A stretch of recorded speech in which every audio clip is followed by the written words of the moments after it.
What's up, everybody? Keith Mitchell here again, and for the last couple of days, I've been playing a lot of the demo of Outriders, an upcoming looter shooter coming out for the PC, Xbox One, Xbox Series X, Xbox Series S, PlayStation 4, and PlayStation 5. Oh, and we can't forget Stadia, coming from the people who made Bulletstorm, People Can Fly.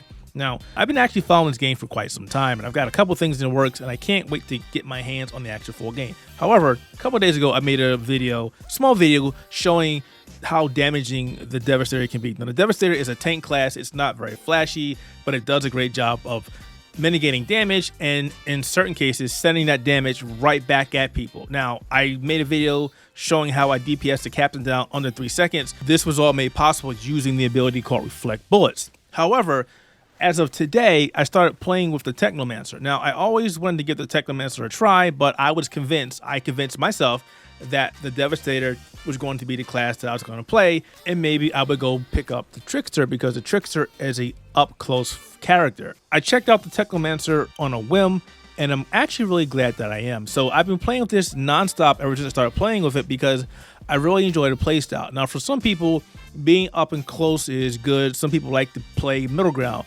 I tend to like games that use weapons, guns, from a distance for obvious reasons. If I have a ranged weapon, I want to use that range to maximize my DPS and keep the enemy away from me. However, when I was doing this and using the abilities that I have, one of them being the cryo turret, which can be dropped at your feet, or you can actually put it in a different location because you can hold down the ability button and then it lets you do what is called a skill throw, where you can place it in different locations, which I found pretty handy.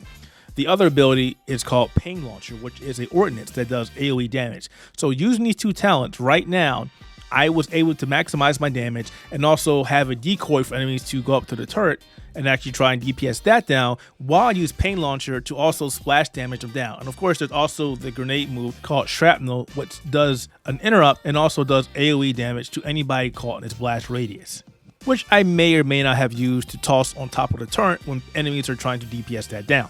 This is a huge DPS opportunity. Yes, I have to wait for the cooldowns, but this playstyle allows me to basically burst down enemies really quickly and still maximize my distance. Now, I can use a sniper rifle. I did pick up the legendary when I was able to find it. I was farming that for quite some time today, I will say that. So yeah, that took a while. It took like 7 hours for me to farm that, but that's neither here nor there. Using that also increases damage of the cryo turret. So if you ever get that, keep it, use it for that. That's great. However, if you ever played World of Warcraft and you've ever played a Frost Mage, you can see that these playstyles are very similar. The turret is a DPS, also attracts enemies, while you also can use a freezing ability to AoE enemies down. I believe the blizzard.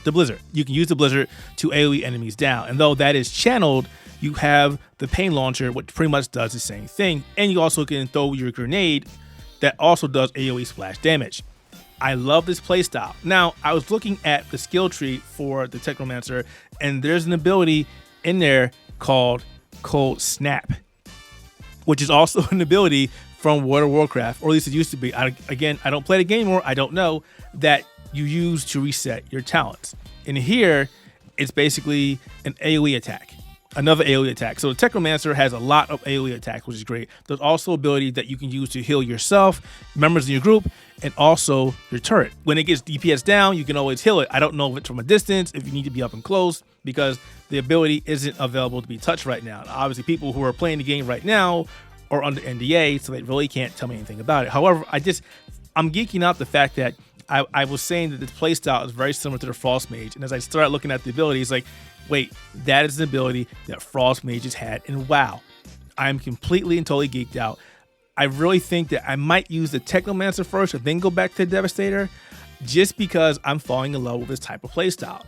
Yes, the character is a lot weaker than the Devastator, probably all the other classes, but I haven't given them a try yet, so I can't say that with 100%. I can only go off what people have said so far and what I've seen in various videos. However, I played Frost Mage for years. If they play similar and they have the same disabilities as being a glass cannon, hey, I can deal with that. I'm good with that. I'm cool. If they give me an ability like the Ice Block, I'm sold. I'm completely sold. I hope it doesn't, but if it does, oh my God, yes. I cannot wait for Outriders to come out so I can do some more theory crafting and just go crazy with these builds. But that's enough for now. If you enjoyed the video, as always, please leave a comment below. I would love to know what you think about the video, if you're going to play Outriders, and if so, what platform you're going to play it on. And as always, subscribe to the channel. Thanks for watching.